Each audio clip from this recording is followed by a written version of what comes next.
Good morning, good morning, good morning. The sun is shining, the birds are chirping, and you are breathing. Today is Tuesday, June the 26th, 2023. My name is Stephen Carnegie, and welcome to This Is Just a Thought. Today's word of the day, supersede, which means to take the place or position of. Supersede. Hope everyone is enjoying their Tuesday or will enjoy their Tuesday.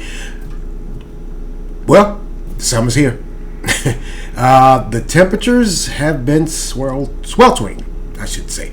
It's been hot. Not extremely hot. You know, this part of North Carolina, we've had it pretty lax within the past week. Last week, we had some days of rain, kept the temperatures down, but the rain is gone and the temperatures have risen.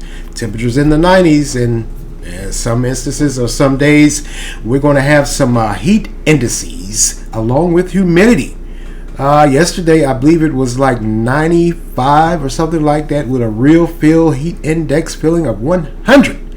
Then some storms came through last night, severe thunderstorms, and this is it's part of that system that moved through that southwest Texas, around that area. Texas, man, they've been battling. It ain't real feel. It is actual temperatures above 105. Some days 110. I believe some places even got as hot as 115 or 119. Man, they've been getting hammered for about 2 weeks now. And then, of course, you know, they've had tornadoes in that part of the country also. I believe it was Sunday night or Monday. Tornado came through in Indiana, killed one, left a path of destruction. Well, it is that time of the year. The air is heating up. You know, you got different systems moving through. And when they collide, this is what we get. But yeah, the summer's here. The summer's here. I enjoy the heat. To a point. I can't stay out there too long. That's just me. But I enjoy the summer. Really, like I tell you guys, early spring, early fall, that's my time of the year. The summer, maybe the early part of the summer. I enjoy that too. Just something about it. Man, you know, we had Father's Day last week, and I enjoyed myself. I finally did something for myself, something I hadn't done and almost, I can't even remember the last time I went fishing. So I went fishing last Sunday on Father's Day, treated myself, tooted my own horn, and then I went out to grab a bite to eat later on that evening. So, hey, I enjoyed my Father's Day. I hope the rest of you guys out there enjoy your Father's Day. I know I'm a tad bit late. My apologies. But happy belated Father's Day, I should say. Yeah, I have not been fishing, man. I'm looking at, man, now that I sit here and think about it, it's got to be close to 15 plus years. Sometimes life gets a hold of you, and the things that bring you pleasure or happiness, sometimes you just let them go by the wayside till you remember. Hey, wait a minute. I said to myself, I haven't been fishing in a while. So I went fishing. Got myself together, got up, got all my fishing gear, cold ones, of course, cold ones, and I went fishing. I just did. And also, man, on Father's Day, wow, a tragedy that baffles many people, including myself. Now, I know full well everyone has heard about that submersible vessel that went missing. It went missing on Father's Day. Apparently there's a group, or at one point in time there was a guy, he was a billionaire, so he convinced others that had money to get on this submersible. I won't call it a submarine, because it was just, to me it seemed like it was just one of those things that you use to collect data. So you let it submerge itself and you collect data, but somehow or another he had convinced 5 other individuals at $250,000 a piece. You heard me right. $250,000. Take a trip down to the ocean floor to see what's left over from the Titanic. I personally, I'm not making light of this situation, but I personally, first of all, you ain't getting no $250,000 out of me. Second of all, I ain't getting in no tin can and go down to the bottom of the ocean floor looking at no Titanic. I know it's there. I know it's sunk. What do I need to see it for? And there's already been pictures and video footages of others, folks or people or equipment that has gone down there and proved that it's there. I don't need to go down there. I don't need to pay you $250,000 to go down there. So, sadly, all those that were on board, there's no survivors. It imploded. Now, when they first set out on this expedition, of course, you know that there was a ship. It was let go, and that there's a ship up on top of the water that was, in direct line of communications with them. And somehow another close to an hour, or right at an hour after they had been dropped down, they were going, 2 miles below sea level, or however many miles below sea level, however many feet. They lost comms with them. They just lost comms. They lost communication. And sometime thereafter, the Navy, with its great sonic technology, said they heard a sound. Reported it to the Coast Guard. And after they lost comms, the ship that was, it was launched from, they immediately alerted the Coast Guard. The Coast Guard started to search all the underwater technology, however many coordinates or miles. They came in, horned in. Apparently, it imploded. The pressure. Now, there's been a lot of jokes. There's been a lot of commentary questioning the mindset of going down in this type of vessel, because what is now came out is that apparently there was a scientist or whatever or what have you that was working with this guy's company, and he was fired. Fired him. The reason why they fired him, because he flat out told him, hey, this thing ain't, it's just not underwater seaworthy. There's no way this thing is going to make it. He cited the material that was used to construct it. He even went as far as to talk about the little porthole. He said it was made out of acrylic glass. He said that the whole of this vessel was made out of some carbon fiber. He said there's no way it could withstand that type of pressure. It's just not. When he voiced his opinion, voiced his findings to the founder of the company, the CEO, fired him. Told him he had a certain amount of time to clear out his desk and go. Maybe guys should listen to him. Now, the CEO of that company was also on board that this vessel. He was driving it. When I tell you I heard all of this coming out, I was just floored. I was floored. Like I said, I can't believe someone would actually pay $250,000. But then again, I can. I mean, if you have the money and you have this guy telling you he's selling you this tale, and you're thinking, hey, he knows what he talks about, or at least he sounds like he knows what he's talking about. I mean, if you got it to burn, money to burn like that, why not? So he was controlling whatever, what have you, and I don't know if this is a joke, but they're saying that he was controlled by a joystick or something equivalent to a PS, whatever you call those things, controller. So the whole of the vessel was not seaworthy, down to the porthole that you could look out. That wasn't seaworthy, and then this guy's controlling it with a controller, a game controller. I don't know how else to put it. Wow. So the Navy said, hey, they reported back to the Coast Guard and said, hey, we've heard a sound. Sounded like an implosion. They immediately began to search. They said at one point in time, the vessel went missing Sunday, and when Monday morning I woke up, turned on the news, they said they had like 72 hours left of air. They're frantically searching for him, and it turns out that sound that the Navy reported to the Coast Guard was this vessel imploding. It imploded, inside out, pressure, couldn't withstand. I'm no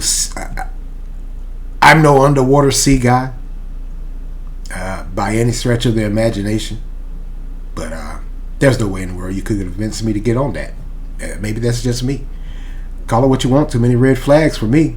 Maybe that's just me. But yeah, the CEO, he died in it. There was a father and son on Father's Day, mind you. A father and son. The mother of the son and the husband, the wife of this man, she came out and said she was supposed to be down there, but she gave her seat up to her son. Maybe it was one of those things they wanted to do on Father's Day. But the aunt of this young man, she tells a different tale. She said that he never wanted to go down there. Wow, just wow. Certainly makes you scratch your head and wonder. And also, this company that orchestrated this mission to go down however many feet below sea level to see remnants or what was left over of the Titanic. The CEO's dead, but that company's still around. I think that's going to be defunct because now you have the Coast Guard is doing an investigation and they're trying to piece together or figure out how in the world did this thing ever get, who allowed this to happen.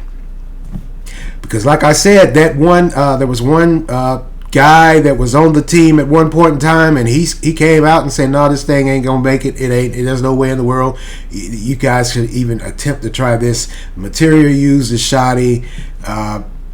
It's just not gonna work." He came out and he said it, and they fired him. So now that's a red flag for the Coast Guard. Now, many people are joking and saying, "Hey, this is a prime example of white privilege." I don't think it's white privilege. I think it's wealthy privilege. I mean, you got so much money, so much time on your hand, you want to do something adventurous. Why not? It wouldn't be me, but I mean, hey, why not? But anywho, six on board, they expired. Just did.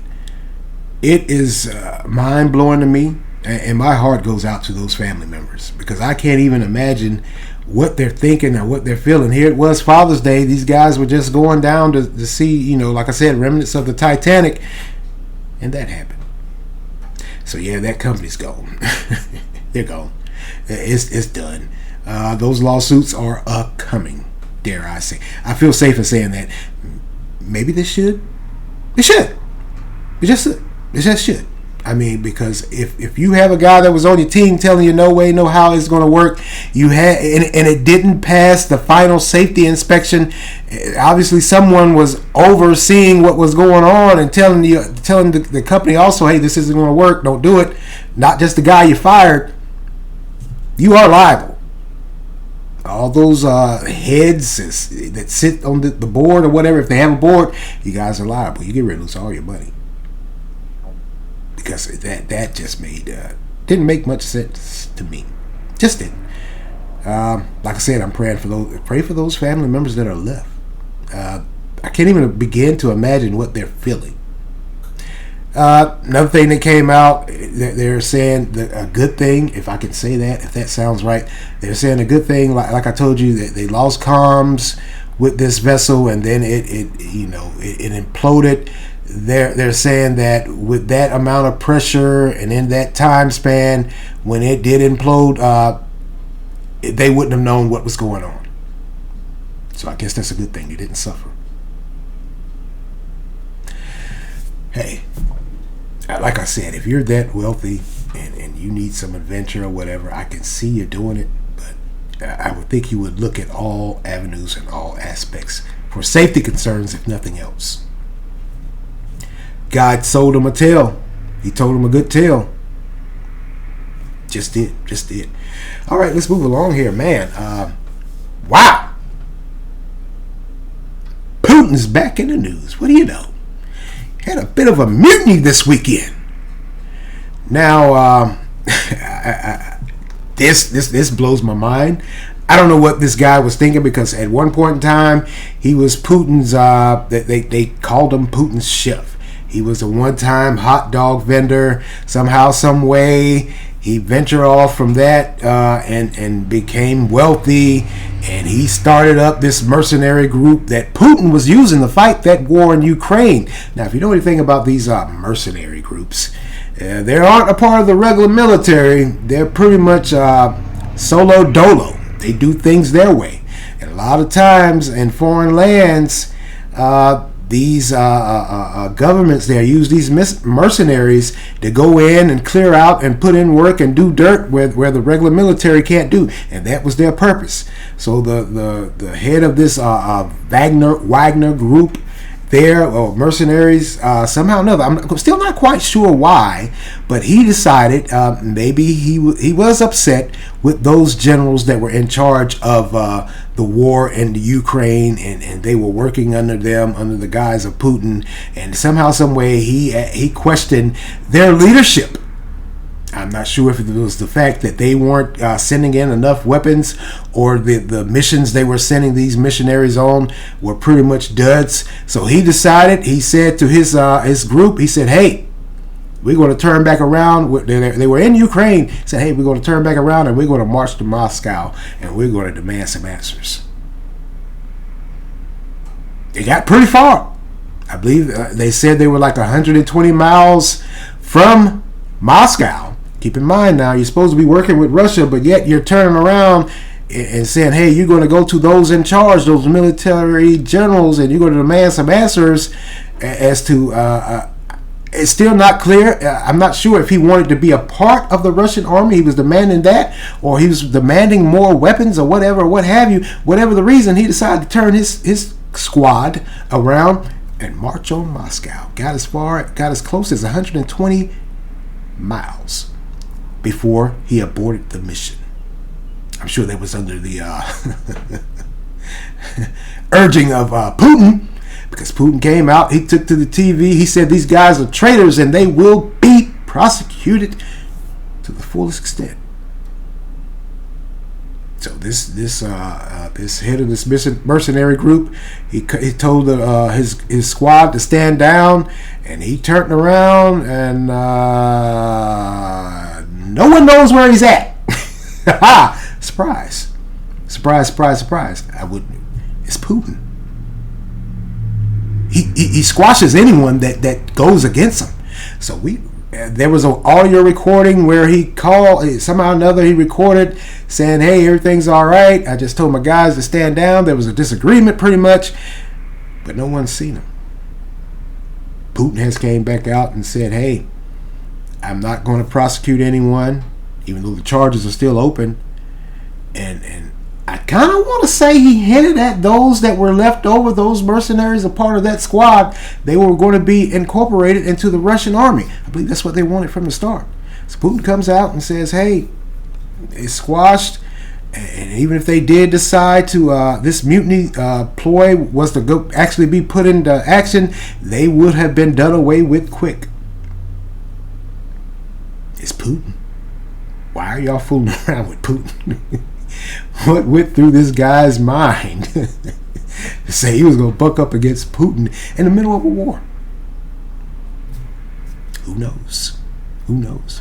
Like I said, no one knows where he's at. No one has seen him. Just that audio recording, and of course, Putin's. He's on the TV airwaves, telling folks to, hey, calm down. We're still going on with this war in the Ukraine. Nothing has stopped. We just got sidetracked a little bit. So this guy came out, I want to say Friday evening, and by Saturday night, it was done. Called his group down and turned them back around, and I guess they went back to their position in the Ukraine, or near that Ukraine border and Russian border. By the way, the gentleman that orchestrated, or the leader that orchestrated these talks to calm everything down, wasn't Putin, by the way. You know that. It was the leader of Crimea. So, they asked him, he said, I don't know where the guy's at.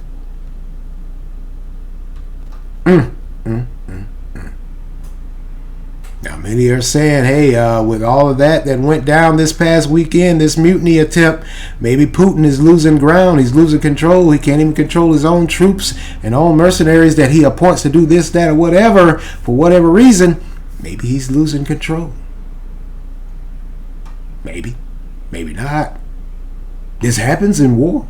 A lot of folks, when they fight wars, not everybody's going to agree with what you're doing, even if they're on your side. At some point in time, they're going to think they can do a better job, or they have a better idea, and they're going to come to the table, or attempt to come to the table, as it looks in this instance. So we'll see what happens with that. We will see what happens with that, man. Putin.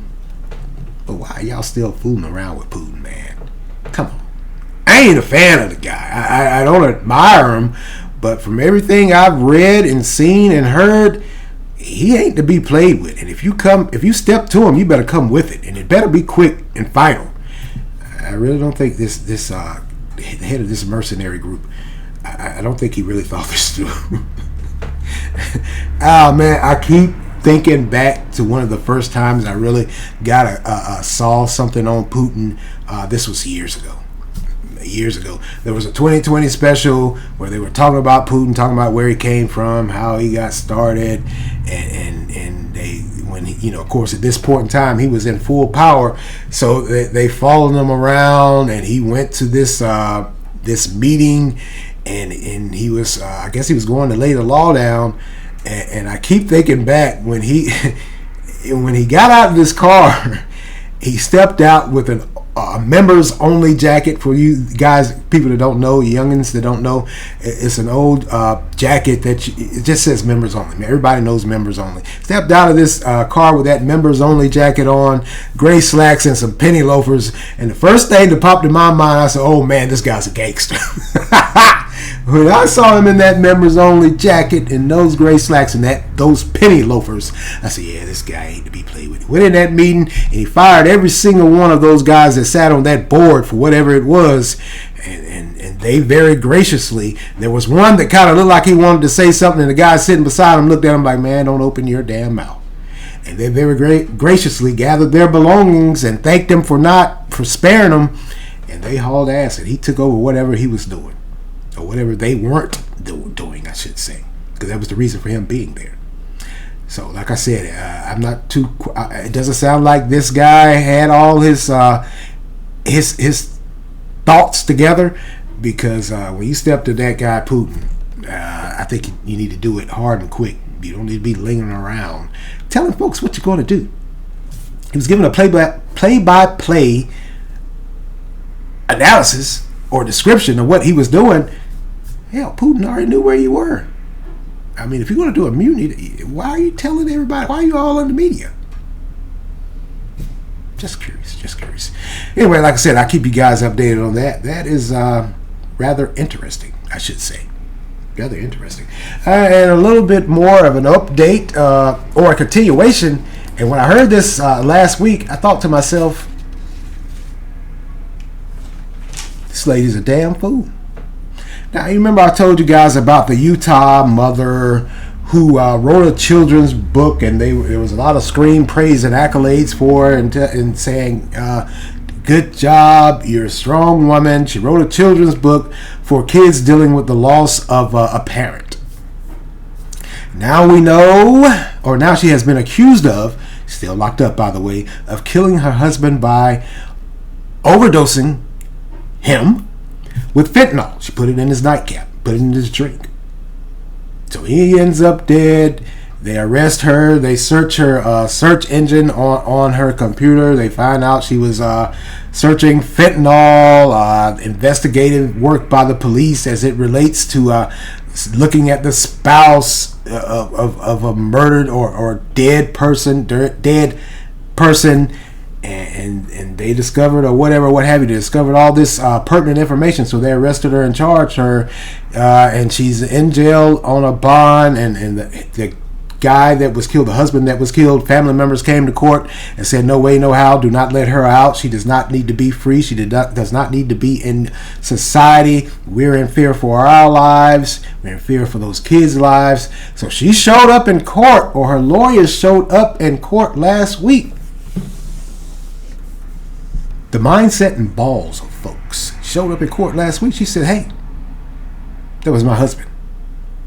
I want funding or funds from his estate. Yeah, she says she's due whatever that estate holds. She wants the financial end of it. Now, whether she's maybe she's going to use it for legal fees, or maybe she is going to use it to help the kids financially. Maybe. But whatever the case may be, lady, you got a pair on you. You've been accused of killing this guy, your husband. You OD'd him. Fentanyl. And you're concerned with his estate? Hey, maybe she needs some legal fees, some funding for that. I think you do. But, lady, give it a rest. You ain't getting no money out of that estate. I can't see any judge anywhere in the land doing that, especially when you're on trial for his murder. Wow. That's unbelievable. That's unconscionable. Like I always say, the mindset of folks, it totally blows my mind. Just does. But yeah, she says she wants that estate. That estate is rightfully hers. She is the wife. Ew. Okay. Good luck with that fight. Because I rest assured, ain't a judge in this country that's going to give you anything of that while you're on trial for that man's murder. They just aren't. They just aren't. They just aren't. Keep you guys updated on that. Keep you guys updated on that. All right. Let's go get it. This is June, of course. So if you know anything, like I've said before, you know anything about June as it relates to, this podcast, this is just a thought. It's Men's Health Month. And, like I said, I devote time. I talk about certain health ailments and diseases and conditions that as men, we suffer from, and how we neglect our health or don't pay it any mind. So today I'm going to be talking about diabetes. Diabetes is a big thing. It is. I gotta say, doing research and looking up stuff and thinking and looking and diving into some of the information they have about diabetes. And I've done, I guess you could say, I've done this type of podcast, and I talked about diabetes before. But the one thing this go around, that's why I say I enjoy doing this, because I learn as I go along. I'm not one of those that stands on the soapbox and say, yeah, I know everything. I don't do that. I just don't. I just believe wholeheartedly, you as a being on this earth, you're supposed to learn something every day. You don't know it all. There's no way you can know it all. There's no way. So one of the things I discovered about diabetes, which is, of course, a chronic, long-lasting health condition that affects how the body converts food to energy. That's pretty much what it is. Now, it determines how the body breaks down, like I said, most of the food into sugar, which is then, or glucose, which is then released into the bloodstream, which helps us with our energy. Now, as far as the organs go, I like I said, I must have missed this the past 2 times I talked about it. This time around, I caught a glimpse of, and I started thinking about, it affects many organs when your diabetes is out of control. Your kidneys, your heart, the pancreas. The pancreas is the main organ that breaks down the sugar. Just does. It produces insulin, which is, of course, that's our blood sugar. That's our energy. It tells the body how to break down food, what to digest, what to keep it for energy or whatever. I really hadn't thought about the pancreas. I knew, of course, they always said, hey, the pancreas produces insulin. And I said, okay, whatever. Hey, the pancreas is a very important organ. Not just for fighting or dealing with diabetes, but just in general for our day-to-day health. It has 3 important functions. I didn't know this. They call it pancreatic hormones, which that is what regulates the blood sugar levels, our glucose. It regulates our appetite. Didn't know that. Now, like I said, it stimulates the stomach. It tells the stomach acids when to empty out our stomach. Empty whatever, the excess, whatever it is, it tells it to get it out of there, and the rest it uses for energy. So those 3 important functions for the pancreas, for our appetite, the hormones which regulate the blood sugar, glucose levels, and stimulating the stomach acids, telling it, what to get rid of. I didn't know. I didn't know that the pancreas, I know it's associated with diabetes, but I didn't know that how important it is in dealing with diabetes. Just didn't. Now, when you have a problem with your pancreas, and like I've told you guys before, I have diabetes.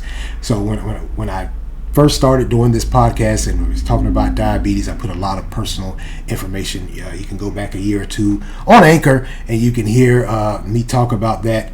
But I didn't really dive into that time the symptoms of that we all need to be aware of and astute and know when our pancreas isn't functioning properly. They say, of course, you can get a fever.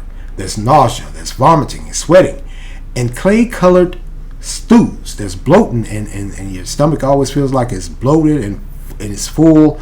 So those are the problems we need to be aware of when we are dealing with diabetes, and need to be alert about what's going on with our body internally when we can't produce the energy we need and we can't release the food we eat. Never knew. I always thought that diabetes was just something where your blood sugar drops or it raises, you're sweating, you're nauseous, you're vomiting. I never associated with the pancreas. Didn't go that far, that deep, didn't think that way. So now I know. Man, there's no direct cause. They say they can't really find a cause for diabetes, but they have listed some contributing factors, and those contributing factors, I got to say, I agree with wholeheartedly, because I know full well I'm one of those. I'm one of those. Before I discovered I had diabetes, I was a big eater. I've told you numerous times, I'm a carnivore. At that point in time, I didn't do vegetables like that. It was strictly meat. It just was. But what they've determined, or what they're saying, is a few of the causes of diabetes they've been able to horn in on and detect. Of course, is a direct cause is known, but there are some contributing factors. Being overweight. Yeah, at that time when I found out I had diabetes, I was pushing 300 pounds. I was there. That insulin resistance, that pancreas ain't producing the insulin like it should, because somehow, some way, the blood sugar, the blood is not getting to where it needs to be to release that insulin to give us that energy and help that stomach also with getting rid of waste. And of course, they're saying there's a hereditary factor or family history that goes back to your dieting, your eating habits, lack of exercise. Yeah. Sitting around eating the whole pot or whole pan and then just flopping on the couch, rubbing your stomach, saying, ooh, it was so good, without getting up and being active. Yeah, that's a contributing factor to diabetes. For me, like I keep going back and I say that when I first discovered I had diabetes, I thought I knew everything there was to know about diabetes. I have a family history of diabetes. My mother, grandmother, aunts, uncles, cousins, said, hey, I know everything there is to know about diabetes. I really didn't. I didn't know about how to regulate your blood sugar. And one way to regulate and control and monitor your blood sugar is by what you eat. What you eat and what you do after you eat. Are you physically active? It ain't about dieting. It's about controlling your eating habits more than anything. And of course, you know that exercise, staying active, that comes into play. That's another huge factor also. So yeah, I thought I knew everything. I had to go to this class that they had, and a lot of diabetics, they tell them, hey, go to these classes, learn how to eat, learn how to stay active, exercise, because I'm not going to say you don't have to, but you don't have to become a vegetarian because you have diabetes. You just got to watch the amount of food you eat and what food you are eating, how you're preparing that food. Are you frying it? You can't fry it. You can't eat fried food 7 days a week. You just can't. Now, of course, hey, I'm like anyone on this earth. You can have some fried food, but you got to watch how much of it you're eating. So as far as the dieting and changing your eating habits go, I had to learn. I didn't have to totally get rid of my fried foods, but I had to regulate. I went to a lot of baking, even some grilling. So to help you deal with and control your blood sugar levels and that insulin release from the pancreas, you got to change your eating habits. Got to get away from the fried food. Got to get away from the fatty foods. You got to get away from the sugary foods. That's a no-go. That's a no-go. You got to get away from that. You got to change your lifestyle. For many, it's hard. It was hard when I first started. I'm not going to lie to you. I'm not going to stand on this soapbox and tell you, hey, I had it all figured out. No. It was hard. I had moments. And that's fine. We all have moments like that when we're trying to get control of an ailment or a condition we have. We want to resort back to our old ways. And to me, personally, I think that's no problem. But you can't just go totally back there and just totally drop the ball and say, I ain't doing that.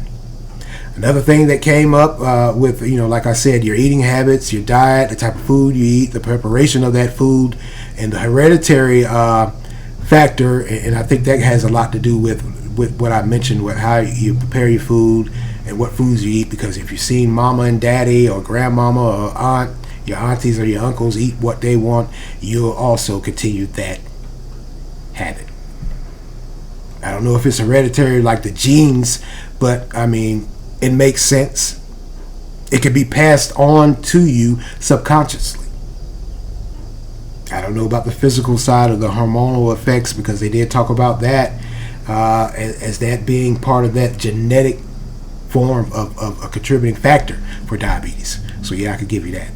But another thing that came up with is alcohol consumption. Alcohol consumption, man, it ties into so many of these ailments and conditions we have.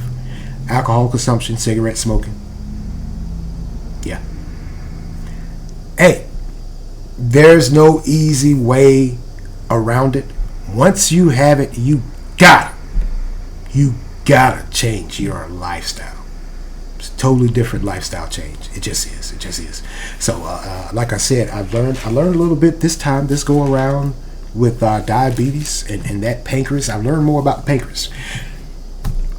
Naivete on my part, I really didn't think about it like that, because like I said, the pancreas produces the insulin.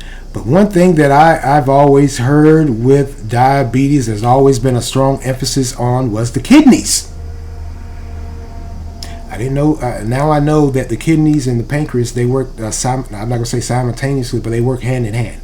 They have to be on the same page. They have to be on the same wavelength. They just do.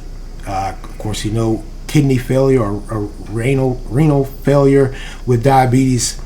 A lot of times when folks pass on, that's what they say happened: kidney failure or renal failure.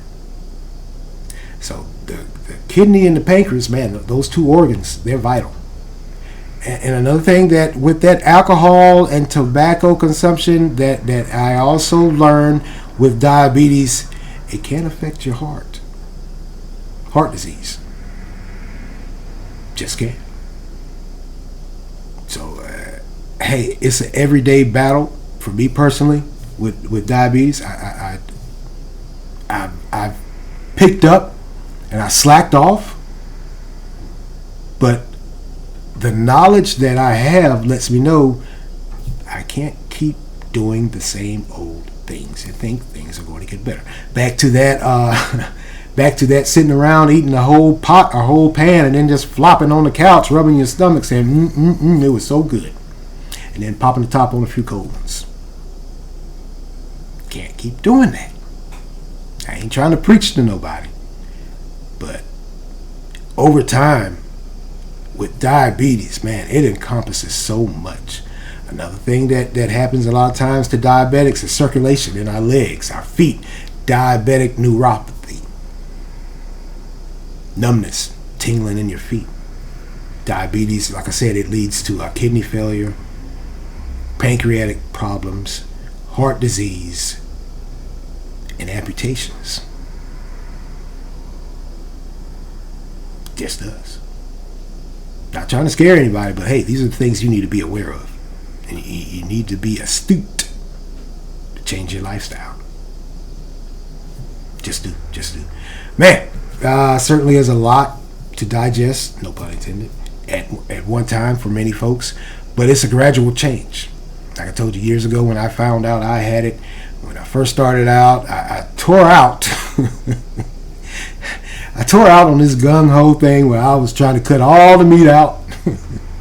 All the vegetables. I was only eating vegetables, or the meat I had, it had to be baked with no skin on it. Good try, but I relapsed. The doctor said to me at the time, hey, it's okay. You know, this needs to be a gradual thing for you. It's something you need to take apart and break down bit by bit, step by step. You can't do it all at once. You didn't get here overnight, and you're not going to change it overnight. Us as men, like I've said numerous times before, we gotta start getting these routine doctor's visits and routine screenings also for any and every disease and ailment that there is or condition. Now, a lot of time, us as men, we will say it, we will do it. I don't need to go to no doctor. I don't need nobody telling me what to do. I don't need to pay nobody to tell me something's wrong with me. I know what's wrong. I'm fine. They got to change that mindset. We just do. Take a page out of women's book, because women will go to the doctor They won't go periodically. They'll go faithfully. We got to start that too, fellas. Us as men, when we have these conditions and we finally realize that it could have been controlled, it's too late because we haven't gone to the doctor or we haven't done what we were supposed to do. That's a lot of kids left without fathers, a lot of wives left without husbands. There's a lot of family members, cousins, aunts, uncles that have been taken away. They've broken up that family dynamic because of their refusal or reluctance to do the right thing as far as their health. We have to. We got to make a change. It ain't being soft. It ain't being a cream puff. They say, hey, I'm going to take my health seriously and I'm going to put forth any and every effort I can to maintain my health. I think you're soft or a cream puff when you just totally blow it off and suddenly you're taken away from your family by death. Or your family now has to attend to your well-being because of amputations. Yeah. And all you had to do was change your lifestyle a little bit. Control, monitor, make some changes, and get active. No one says you have to go to the gym and lift the whole damn gym. Hell, just go outside and walk around for 15 or 30 minutes every other day. Get in the groove.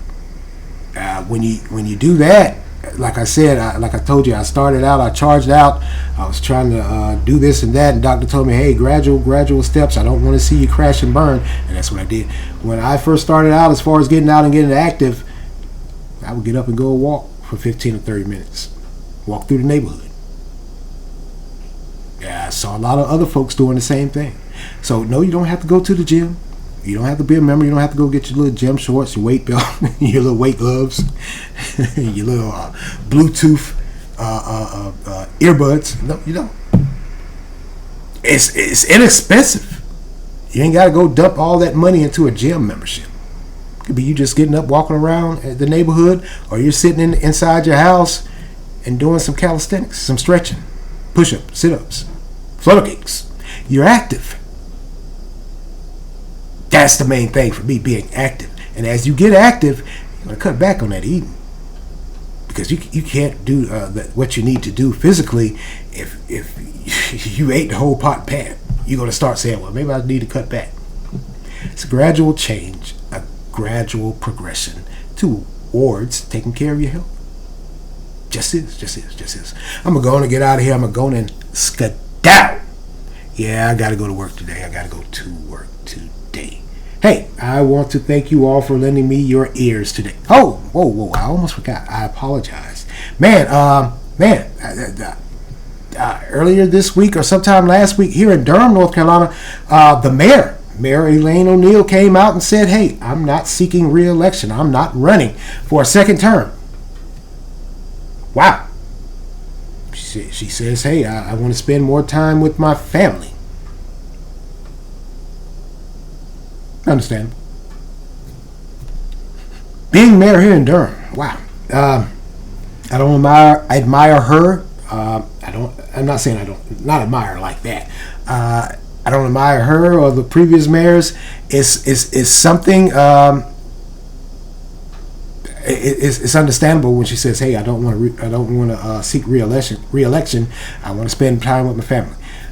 Being mayor here in Durham, after everything that we have going on, I know you're going to say, "Hey, it's going on all over this country." You know, you got your crime rate. You got crime encompasses the drugs, the murder, the shootings. You got your economic problems, woes with affordable housing, the homeless problems. You got the kids, you got your school, you got a whole lot going on when you're mayor, and especially here in Durham. And part of the problem, like I've said numerous times, if you guys have listened in the past, the problem here in Durham, just like everywhere else in this country of ours, the problem has been allowed to go on for so long, and you're trying to combat it and fight it, but it is festered for so long, it's hard to get a handle. So she announced last week, the end of last week, she says, hey, I'm not seeking re-election. I honestly believe, hey, she got there, she had a game plan, and she was going to attack it and fight it full force. She got there and she probably realized, wow, it's more of a problem here than I thought. So yeah, the mayor of Durham looks like we'll be going back to the polls. We're going back to the drawing board. By the way, the end of this month at a restaurant here in Durham, Motorco, there will be some hopefuls for the city council and county commissioners. They're going to be holding a meet and greet with the public. I will be attending. And now we know, hey, quite possibly, they haven't said, maybe there will be some mayoral hopefuls there also that give us a little bit of knowledge of what they plan to do with the problems we're dealing with here in Durham. Wow, looks like we're going back to the polls, back to the drawing boards. We'll see how this turns out. We will see how this will turn out. Well, let me go on and skedaddle. That's enough of me today. Like I said, I want to thank you all for lending me your ears this morning. Continue to support, share, offer feedback. Anchor has a great feature where you can leave a voice response, which I'm sharing this podcast with also. And like I said, along with YouTube, get in that comment section. Let me know what you think. Share this podcast and these podcasts I'm doing, especially for Men's Health Month. For the ladies out there, share it with your significant other. For the guys out there, hey, share it with your brother. Share it. Just let them know, hey, there's a fool out there like you. That is goofing off. He's making some changes in his life. He just is. He just makes some changes in his life. Like I said, I would love to hear your voice, so offer feedback. You can also make monetary contributions. Continue to follow and listen on Anchor, Spotify, Google Podcasts, Breaker, Overcast, Pocket Cast, Radio Public, Verbal, and WordPress, and YouTube. And as always, thank you for listening. My name is Stephen Carnegie for This Is Just a Thought. Amen.